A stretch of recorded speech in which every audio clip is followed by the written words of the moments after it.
l'Épiphanie. Cette célébration est couplée à la Sainte Seine, le repas du Seigneur. Les rois viendront faire leur offrande au Seigneur. Les nations le serviront toutes ensemble. Le Seigneur délivrera le pauvre qu'il appelle. Il secourra le petit qui est sans aide. À vous tous, bien-aimés hommes et femmes, je vous souhaite la bienvenue en ce lieu de la présence de Dieu et de la bénédiction. Avec joie, avec amour, avec enthousiasme. Mais c'est le Seigneur lui-même, l'hôte invisible de notre rencontre, qui vous accueille et qui vous bénit. Lui qui est le Père, le Fils et le Saint-Esprit, un seul Dieu pour les siècles des siècles. Amen. Faisons monter vers le Père des miséricordes les cris de notre adoration et de notre prière. Ô Christ, tu es le Fils de Dieu de toute éternité. Tu es la parole de Dieu pour tous les hommes. Tu es l'agneau de Dieu qui ôte les péchés du monde. Seigneur, nous t'adorons. Ô Christ, tu es le chemin de Dieu pour tous ceux qui cherchent. Tu es la vérité de Dieu pour ceux qui s'interrogent. Tu es la vie de Dieu pour ceux qui croient. Seigneur, nous t'adorons. Ô Christ, tu es la force de Dieu pour tous ceux qui sont sans force. Tu es le pain de Dieu pour tous les affamés. Tu es l'amour de Dieu pour tous les miséricordieux.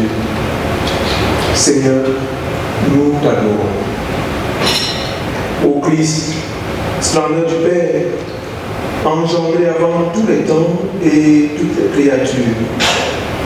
Gloire à toi. Il n'est pour nous d'espoir ni d'attente, sinon toi en qui tout fut créé. Fais-nous parvenir dans la lumière resplendissante de ta gloire, toi qui règnes avec le Père et le Saint-Esprit, maintenant et toujours, pour les siècles des siècles. Amen.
Tu as appelé les mages à chercher ton fils bien-aimé. Mais c'est par la parole du prophète qu'ils l'ont trouvé et adoré comme leur Seigneur.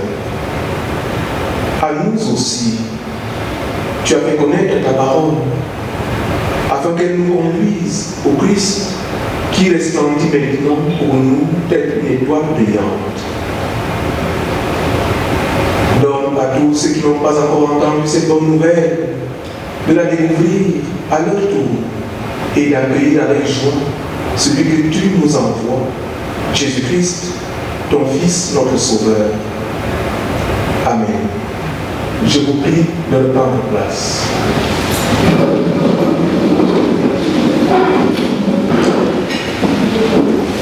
Écoutons bien évidemment quelle est la volonté du Seigneur pour nous.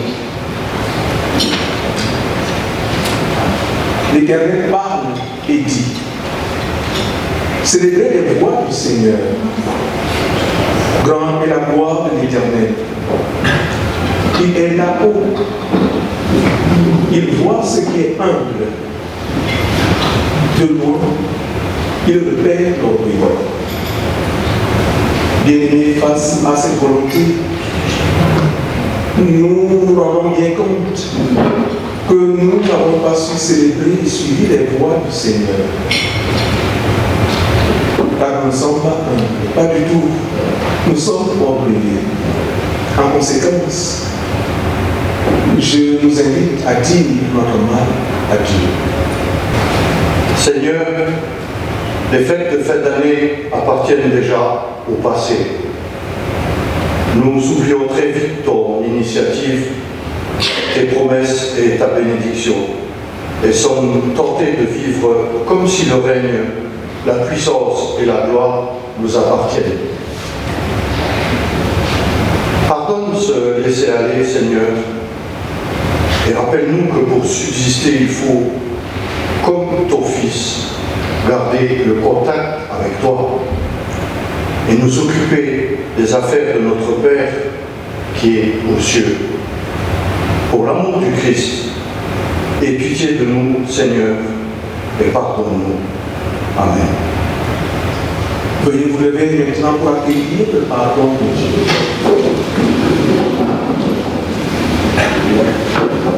Dieu a rendu témoignage à son Fils, et voici ce témoignage. Dieu nous a donné la vie éternelle, et cette vie est en son Fils.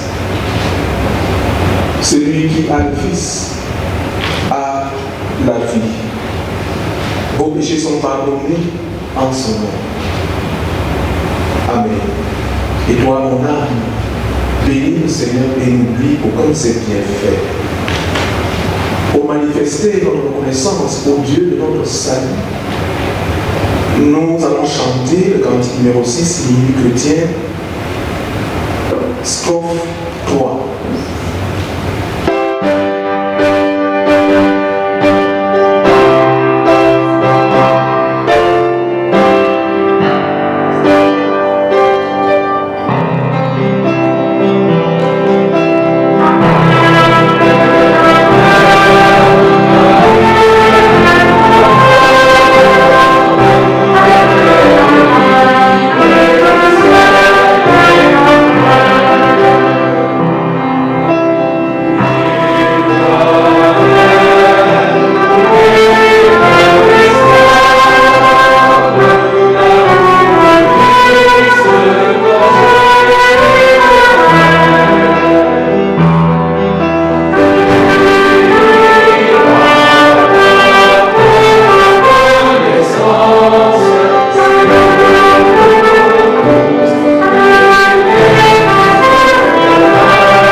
maintenant notre foi chrétienne à partir de l'expression contemporaine de la foi qui apparaît à l'écran.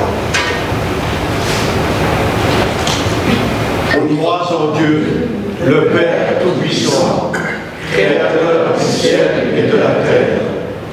Je crois en Jésus-Christ, le Fils de Dieu. Il est devenu vivre parmi nous. Il est mort sur la croix. Il est ressuscité. Aujourd'hui et pour toujours, il est avec nous. Je crois en l'Esprit Saint, qui nous rassemble dans l'Église et qui nous fait vivre.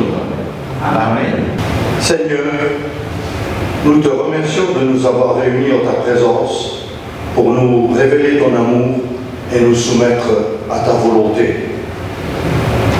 Fais taire en nous toute autre voix que la tienne.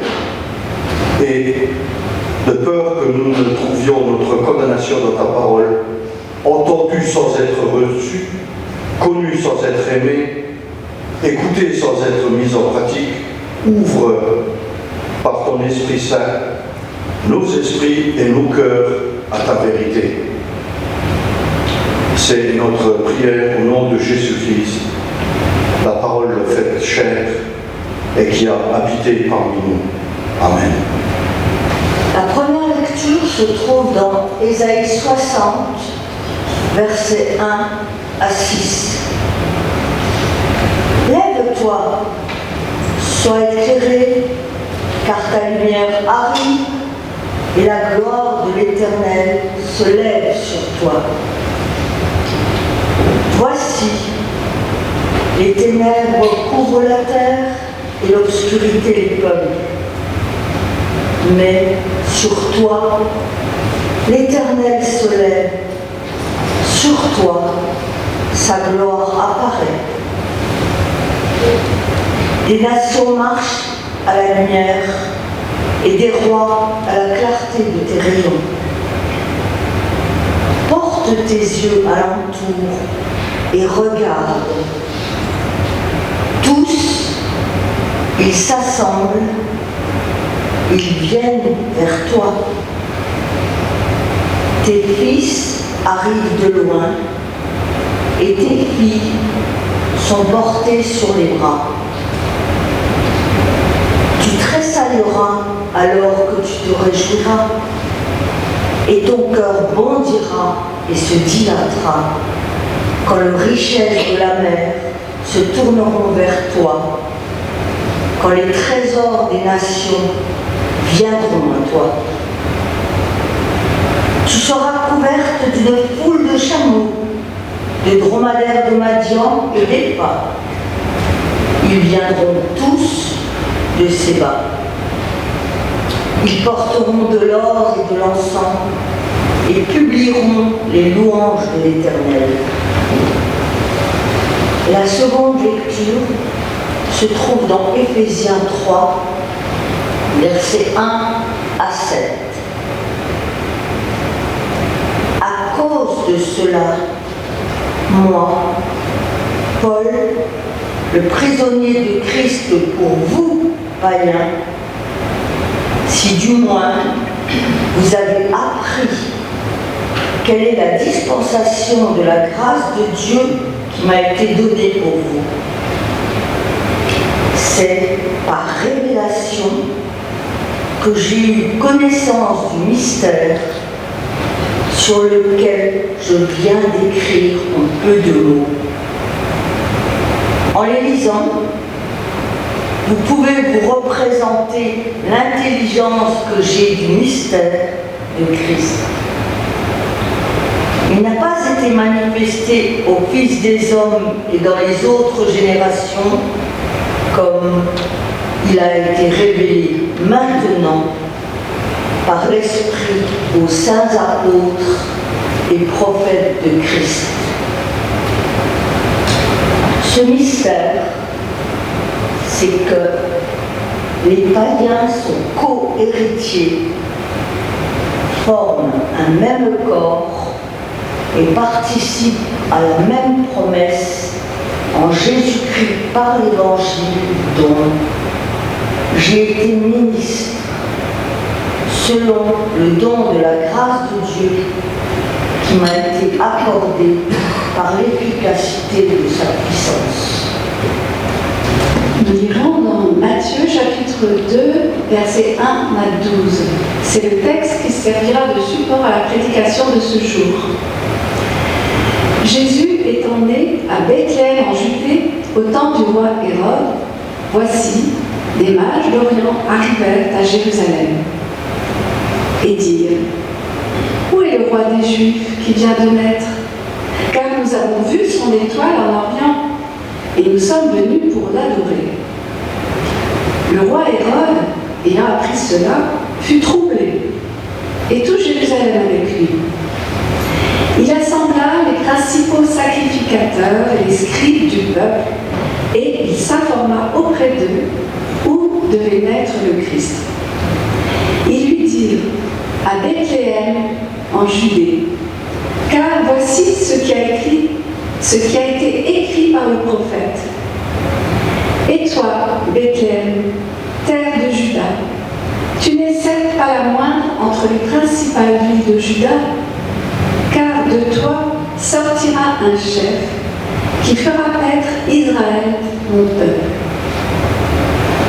Alors, Hérode fit appeler en secret les mages et s'enquit soigneusement auprès d'eux depuis combien de temps l'étoile brillait.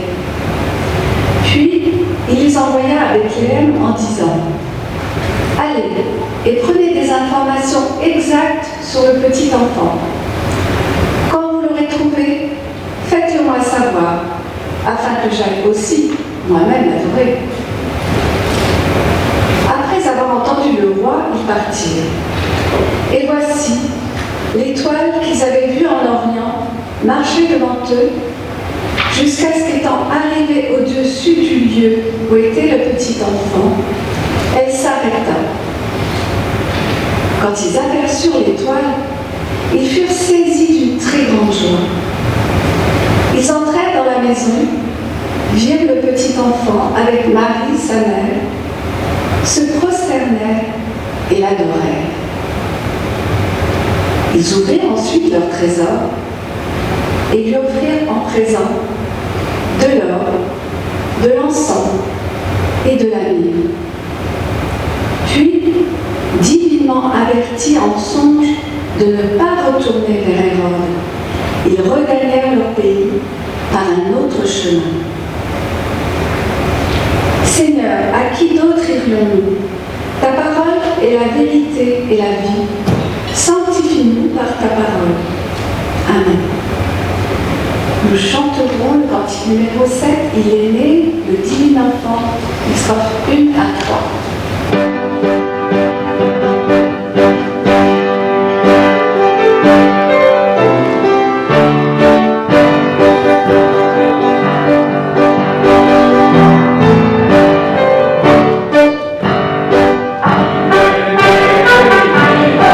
Oh,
saisis d'une très grande joie. Ils entrèrent dans la maison, virent le petit enfant avec Marie, sa mère, se prosternèrent et l'adorèrent. Ils ouvrirent ensuite leur trésor et lui offrirent en présent de l'or, de l'encens et de la myrrhe. Versets 10 et 11 du texte qui sous-tend mon message de ce jour. Bien-aimé de Dieu, recevez mon salut fraternel dans le nom du Seigneur. Le texte qui nous occupe en ce jour d'Épiphanie porte sur la visitation des mages venus d'Orient pour adorer l'enfant qui venait de naître. Pour que ces savants partent de si loin pour aller adorer hors de leur pays, il aura fallu que l'événement en soi soit extraordinaire, qu'il sorte de l'ordinaire, un événement hors du commun. Dans le récit qui nous est rapporté par Matthieu, une lecture attentive va nous révéler que Dieu se sert du ministère de ces mages pour révéler aux nations la nature même de l'enfant qui vient de naître. Dieu se sert du ministère des rois mages pour révéler aux nations que le divin Fils qui vient de naître est effectivement d'origine divine. Scrutons attentivement le texte. Au lever du rideau, on peut relever que les acteurs en scène sont le roi et sa cour, les mages, l'enfant et Marie, sa mère. L'enfant en question et Marie, sa mère. Interrogeons ces personnages tour à tour pour mettre en évidence ou en relief leur rôle et les interactions qui signent ou qui se nouent dans le texte. D'abord, le roi Hérode. Comme tout bon monarque qui se respecte, il veut conserver son pouvoir absolu. Il veut le conserver, c'est normal pour un monarque. Cela passe par une maîtrise des choses, lesquelles choses n'arrêtent pas de lui échapper, hélas. Il est fermé sur lui-même, sur sa vision des choses, sur son pouvoir, qu'il ne cesse de sentir menacé. Car il vit dans la hantise permanente du complot. Verset 3. La recherche ou la critique historique a montré qu'à son actif, Hérode avait péri plusieurs de ses fils séditieux, parce qu'il voyait en eux des concurrents potentiels. Il a même fait périr une de ses 10 épouses, et puis des milliers d'autres sujets. Donc il vivait dans la hantise permanente du complot. Aussi, pour se maintenir au pouvoir, il se rapporte faussement aux données, il cherche à bricoler, il cherche à manipuler, il rencontre dans le secret et met une véritable enquête policière. Verset 7. À la fin, il devient violent, absolument violent. Versets 16 à 18.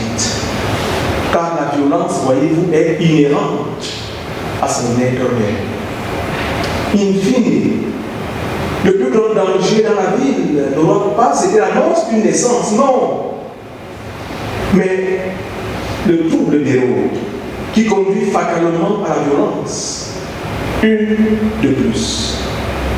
Car dans le mot Christ, Hérode ne voit pas du tout un Messie. Il ne voit pas du tout le Sauveur, mais bien plutôt un concurrent pour son trône. Bien-aimé, c'est que chaque fois que je prends cette position de maîtrise, en privilégiant mon propre point de vue de manière exclusive, je cours alors le risque de manipulation. Ma parole est plus juste et droite. Je rétrécis et de manière dramatique le sens de ma vie à ma réussite illusoire. Méfions-nous de Hérode en nous. Méfie-toi de Hérode en toi. Brillons et travaillons pour dominer Hérode en nous et en chacun. Les mages. Il y a ensuite dans notre scène, dans notre tableau, les mages. Ils sont en route au nom de ce qu'ils ont vu dans le ciel. L'étoile qu'ils suivent. Versets 2 partie B et 8 partie B. On peut également dire qu'ils sont en route pour Dieu. Mais ils ne savent pas. Ils ne savent pas exactement où. C'est pourquoi ils rencontrent une question. Verset 2. Les mages sont en plus ouverts. Ils ouvrent. Verset 11, partie B. Ils savent quitter, rencontrer, avancer, prendre des risques. Ils connaissent la joie. Verset 10. Ils donnent. Verset 11, partie C. Ils adorent. Verset 11, partie A. Ils ne sont pas retenus. Ils retournent chez eux. Verset 12. Ils respectent le cadre établi pour ce qui leur apparaît le bien de l'humanité.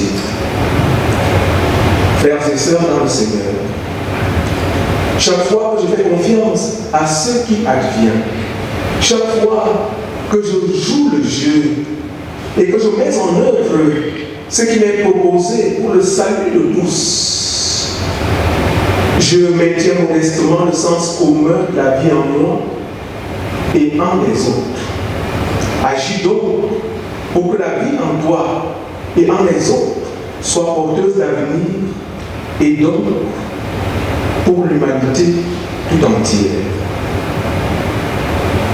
L'enfant en question. C'est le troisième personnage de notre texte.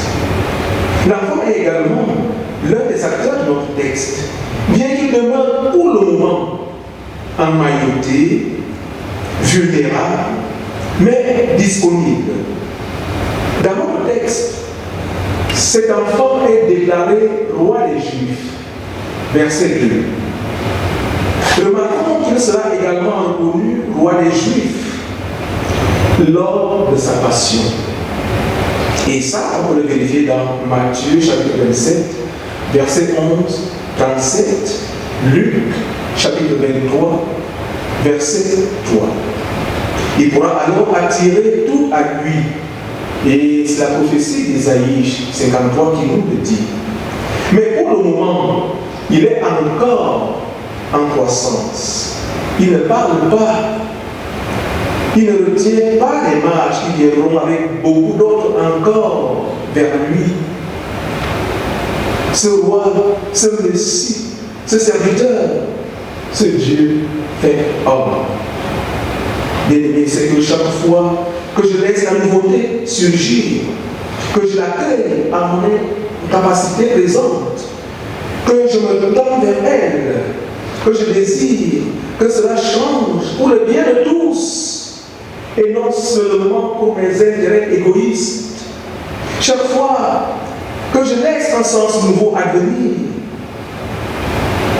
alors je deviens porteur de l'humanité en moi.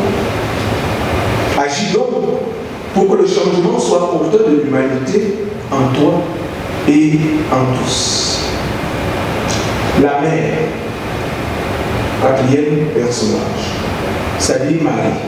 Il y a enfin dans notre texte, bien aimé, Marie, la mère, qui est là et qui reçoit ce qui arrive. Elle pourra en faire plus tard le récit. Pour le moment, elle attend, elle laisse venir, elle reçoit aussi sans jugement particulier. Elle est même en retrait, pourrait-on dire. Mais elle sait que ce qui se vit ainsi est porteur de sens. Un sens profond à recevoir, à décrypter, puis à en parler un jour. Bien-aimé de Dieu, c'est que chaque fois que je reviens sur ma vie, que je la relis, j'ouvre alors mon intelligence au sens profond de l'existence. Agis donc pour ouvrir ton intelligence au sens profond de l'existence, à la lumière de l'Évangile. Est-ce que je sais mettre en route mes ressources pour honorer le Seigneur? Est-ce que je sais me mettre en route pour suivre le Seigneur, cette étoile? Est-ce que je sais me mettre en route pour suivre l'Évangile, cette étoile qui conduit au Christ? Ou alors, je reste installé dans mes habitudes. Chacun est invité à apporter une réponse agissante à cette interrogation. Au total, je suis cette scène où les 4 acteurs cherchent à exister, chacun à sa manière. Le roi Hérode, les mages, l'enfant en question et sa mère. À moi de savoir habiter mon quotidien, de laisser mûrir le sens, de me le formuler, de ne pas me résoudre à me centrer sur moi, mais de rester ouvert, Alors seulement surgira une présence. Une étoile brillera pour me signifier que la rencontre va prendre visage. Dans ce récit, les mages nous ont montré l'image d'une foi agissante. Une foi qui se met en branle et en mouvement pour Dieu. Car la foi véritable est mouvement. Elle se met en branle. Elle se met au travail, ici et maintenant. Ils sont venus à Jérusalem pour se prosterner devant le roi des Juifs et pour l'adorer. Ils se retrouvent avec les dans une humble demeure, ce qui ne les empêche pas de se prosterner et d'adorer. Mais des mages, voyez-vous, c'est-à-dire des savants pour leur époque, qui se prosternent devant l'enfant pour l'adorer avec en présent de l'or. Et l'or est la symbolique de la royauté. L'enfant qui vient de naître est roi. Voilà ce que le Seigneur enseigne aux nations à travers la symbolique de l'or. Jésus est roi. Ils adorent également avec de l'encens. L'encens, c'est la symbolique de la divinité. L'enfant qui vient de naître est d'origine divine. Il est d'essence divine. Il est Dieu. Voilà ce que Dieu révèle aux nations à travers le ministère des mages. Mais les mages apportent également la myrrhe. La myrrhe, c'est un parfum en ce temps, mais un parfum qui avait un double usage. Usage de parfum, naturellement, mais un autre usage très particulier. Avec la myrrhe, on embaumait les corps. Et si donc les mages apportent dans leur présent la myrrhe, c'est pour signifier que l'enfant qui vient de naître connaîtra beaucoup de souffrance. Il connaîtra la sépulture. Voilà comment Dieu se sert du ministère des mages pour révéler aux nations que son Fils va connaître la souffrance et la sépulture.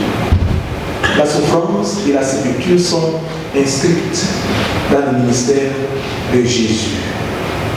Pour conclure, nous pouvons affirmer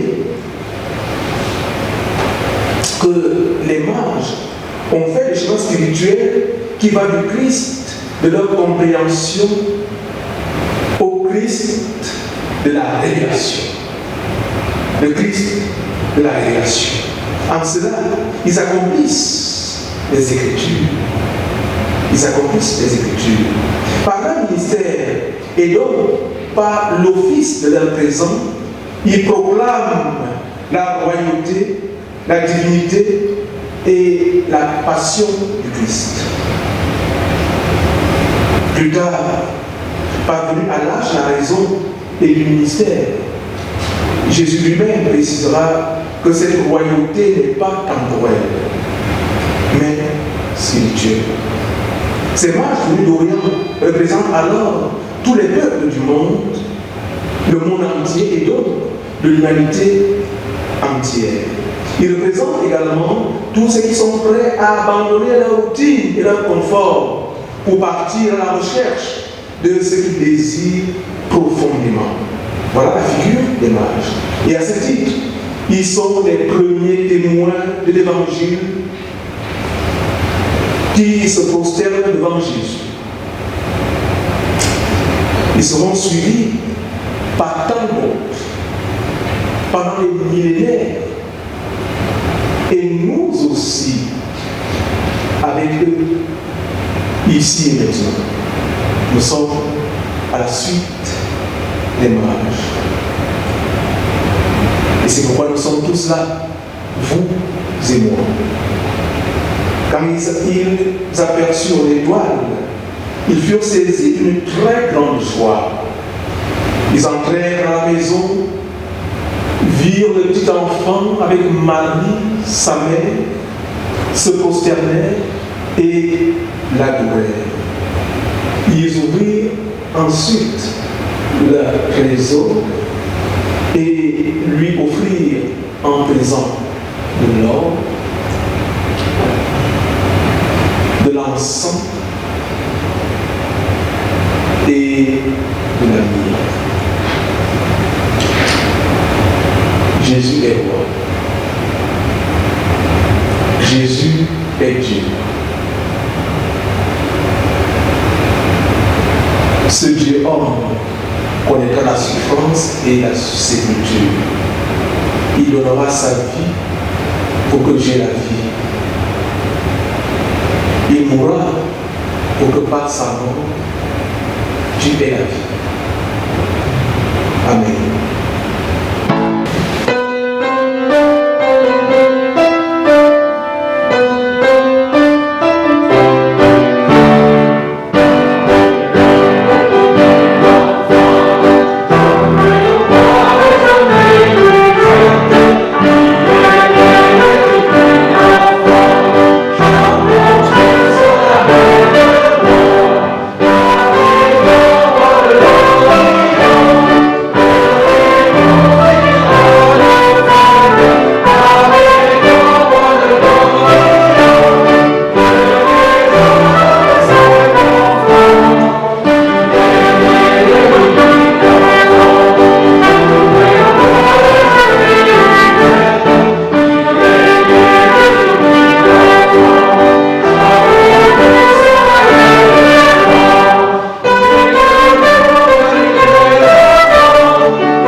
Merci à notre pasteur Alexis d'avoir présidé ce culte de l'Épiphanie et merci aux musiciens et lecteurs pour leur participation, sans oublier notre caméraman et webmaster Michel. On n'y pense pas toujours, mais il faut savoir que Michel passe une bonne partie de son dimanche à mettre tout ça en forme pour que nous puissions voir le culte en fin d'après-midi sur nos ordinateurs.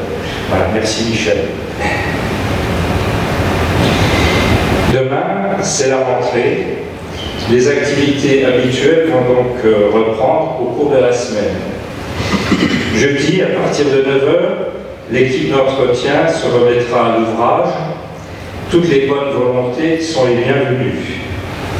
Les dames de Bouvroir et les personnes qui souhaitent se joindre à elles se réuniront pour un café partage jeudi de 14h à 17h. Le groupe de prière interconfessionnelle se réunira vendredi à 16h30.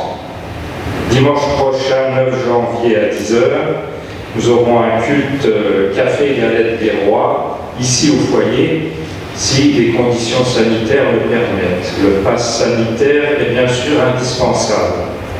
Ce sera aussi la reprise de l'école du dimanche à partir de 10h15 dimanche prochain.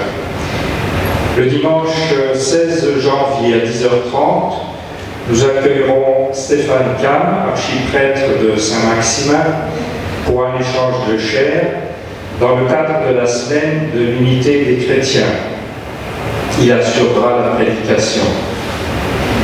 Et enfin, le conseil presbytéral et le pasteur Alexis se joignent à moi pour vous souhaiter une bonne et heureuse année 2022, bénie par le Seigneur. C'est Dieu qui est la source de toute bénédiction, qu'il vous entoure de sa grâce et vous garde en elle tout au long de cette année.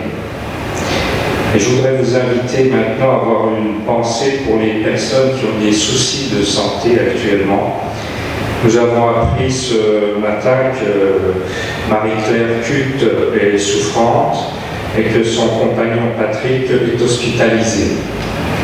Et nous les porterons tout à l'heure dans la prière d'intercession.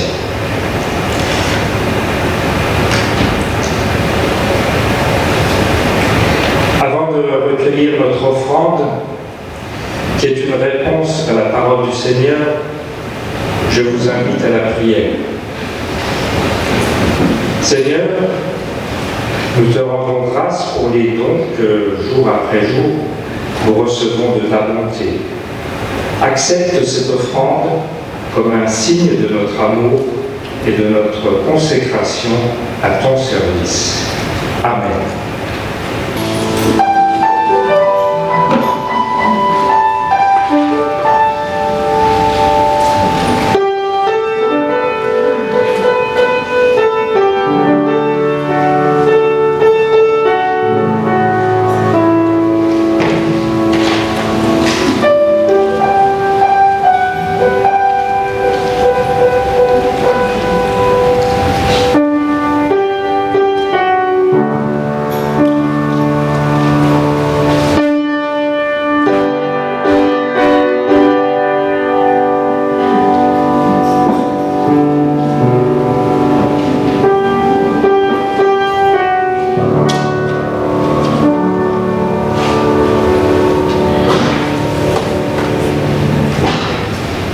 Maintenant auprès du Seigneur.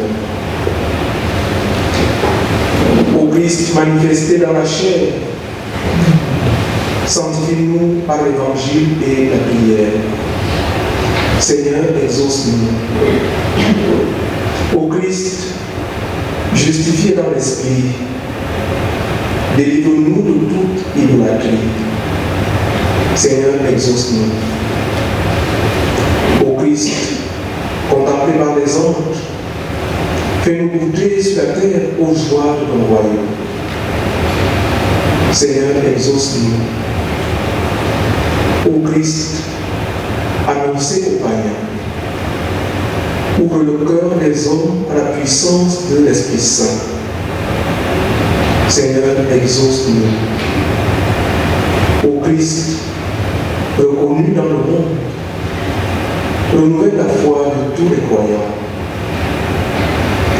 Seigneur, exauce-nous.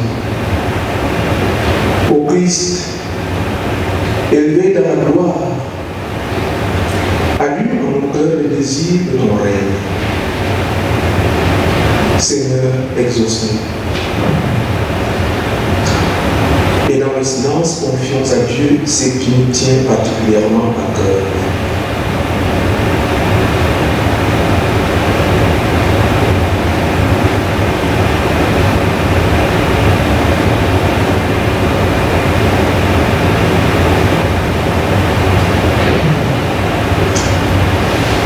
Dieu du ciel et de la terre, tu as promis de révéler ta gloire en Jésus-Christ parmi toutes les nations. Souviens-toi de la Sainte Église à travers le monde entier. Unis par les liens d'une foi vivante, tous ceux qui se disent chrétiens, afin qu'ils soient vraiment le corps social de Christ.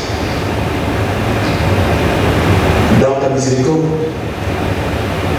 nous élevons à toi tes serviteurs, Patrick, Marie-Claire Culte et Eliane. Dans ta divine école, nous avions été instruits que le Christ a pris sur lui nos forfaits et que c'est par Seigneur Jésus que nous sommes guéris. Ô Dieu, tes serviteurs Patrick, Marie-Claire et Eliane souffrent dans leur chair.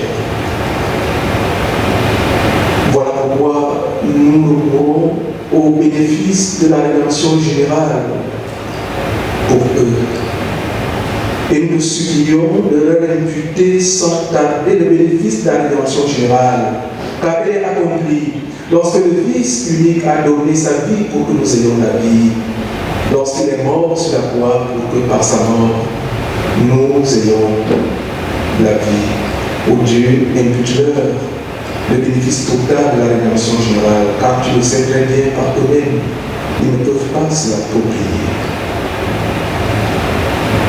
Veuille nous remplir, nous aussi, de la grâce de ton Esprit Saint, afin que nous portions des fruits de justice et de paix, et que par la prédication de l'Évangile, nous prenions beaucoup d'hommes et de femmes pour ton service, et que nous les amenions à ton service. Accorde-nous de persévérer jusqu'à la fin dans la voie de la piété et d'arriver avec les prophètes, les apôtres, avec les martyrs et les saints de tous les âges, à la pleine communion avec toi et les uns avec les autres dans la gloire de ton royaume éternel. Par notre Seigneur et Sauveur Jésus-Christ. Amen.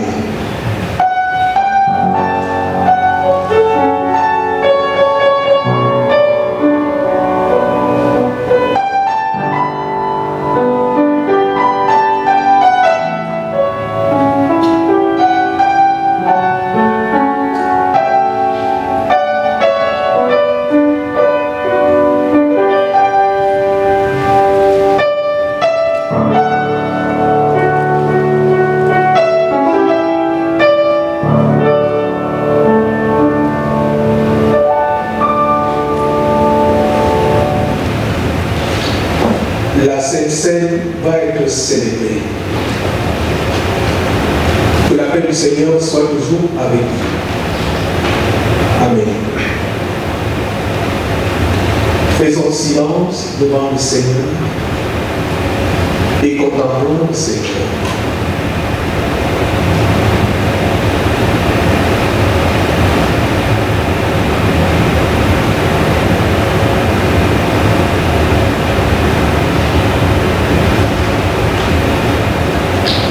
Il est vraiment digne et juste de rendre gloire et de t'adorer. Père Saint, Dieu éternel et tout-puissant, car ta gloire a brillé pour nous dans le grand nouveau. Pour nous, ta parole s'est faite chair et tu nous donnes de reconnaître en ton Fils ta divinité devenue visible à nos yeux, afin que nos cœurs soient remplis d'amour pour les réalités divines invisibles. C'est pourquoi, avec les anges et les multitudes des armées célestes, et avec toute l'Église remplie d'une très grande joie, nous célébrons ton nom glorieux en chantant d'une seule voix l'éternel cantique des anges. Saint, Saint, Saint est le Seigneur, le Dieu de l'univers. Les cieux et la terre sont remplis de sa gloire. Amen.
Prions le Seigneur.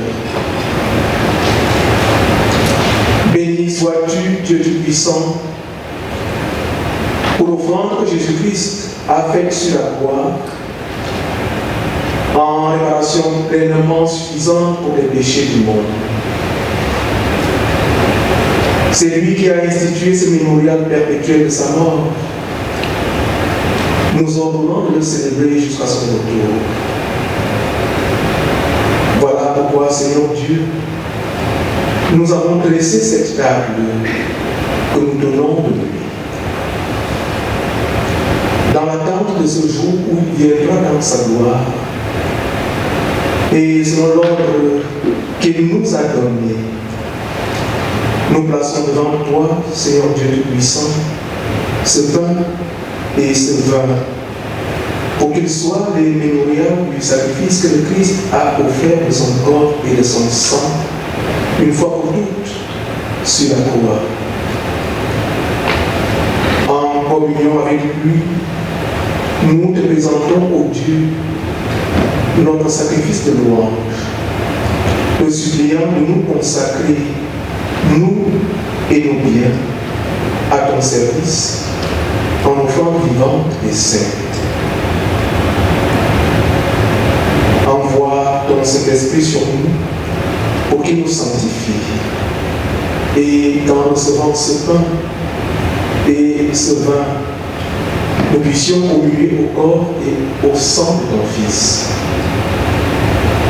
Accorde-nous aussi d'atteindre tous à l'unité de la foi pour former un seul corps et croître en celui qui est la tête, et le chef suprême de l'Église, Jésus-Christ, notre Seigneur, jusqu'à pouvoir te dire ensemble la prière que nous demandons de lui.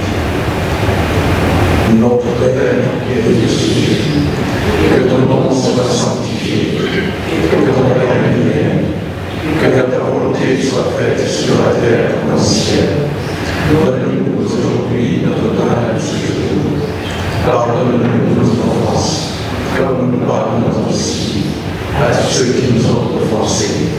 Et ne nous laisse pas entrer en tentation, mais délivre-nous du mal, car c'est à toi qu'appartiennent le règne, la puissance et la gloire pour les siècles des siècles. Amen. Bien-aimés hommes, frères et sœurs dans le Seigneur, Dieu nous offre sa paix. Donnons-nous les uns les autres un signe de cette paix en inclinant notre tête vers notre vis-à-vis. Je vous prie de reprendre place.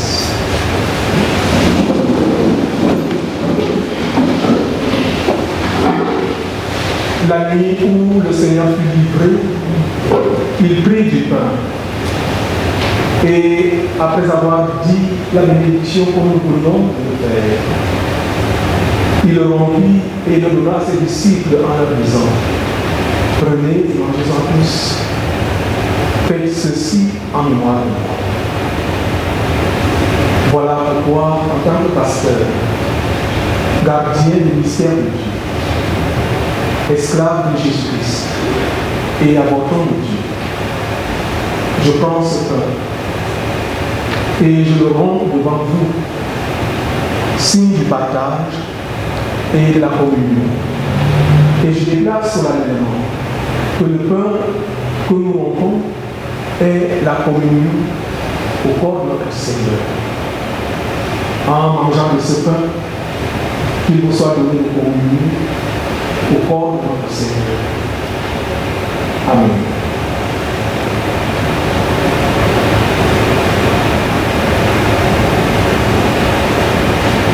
De même, après avoir soupé, il prit la coupe et leur dit ceci: cette coupe est la nouvelle alliance en mon sang qui sera répandue en vue de la rémission des péchés de beaucoup.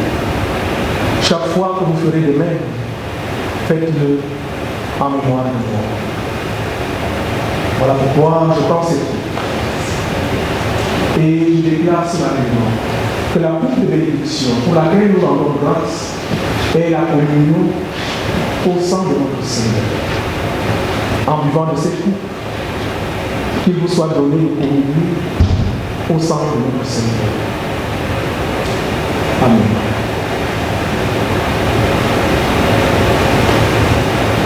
Car toutes les fois que vous mangez ce pain et que vous buvez de cette coupe, vous annoncez la mort du Seigneur jusqu'à ce qu'il vienne. Seigneur, je ne suis pas digne de te recevoir. Seigneur, je ne suis pas digne de ramasser les miettes qui tombent de ta table. Seigneur, je ne suis pas digne de délier le droit de tes souliers. Mais alors que nous étions tous perdus comme des brebis égarées, c'est alors que ta voix compatissante, l'aide d'amour authentique pour nous dire: venez, car tout est prêt.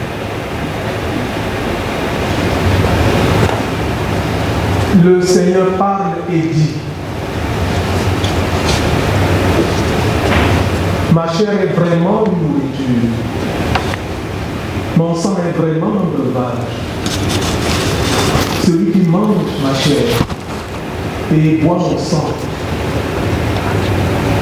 je demeure en lui, et lui, il demeure en moi.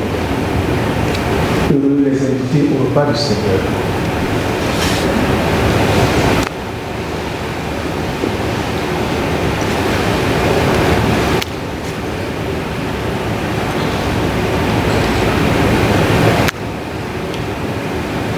Voici, je me tiens à la porte et je frappe, dit le Seigneur. Si quelqu'un entend ma voix et ouvre la porte. J'entrerai chez lui, je prendrai la Sainte Seine avec lui et lui avec moi. Heureux les invités au repas du Seigneur.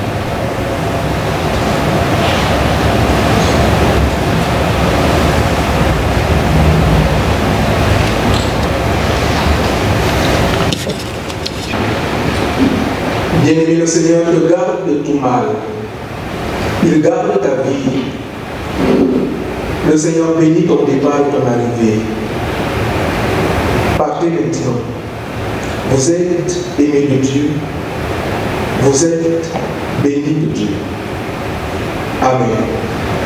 Et chantons pour terminer le cantique 616, confie à Dieu ta route.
Happy New Year. Happy New Year. Happy New Year. Merci.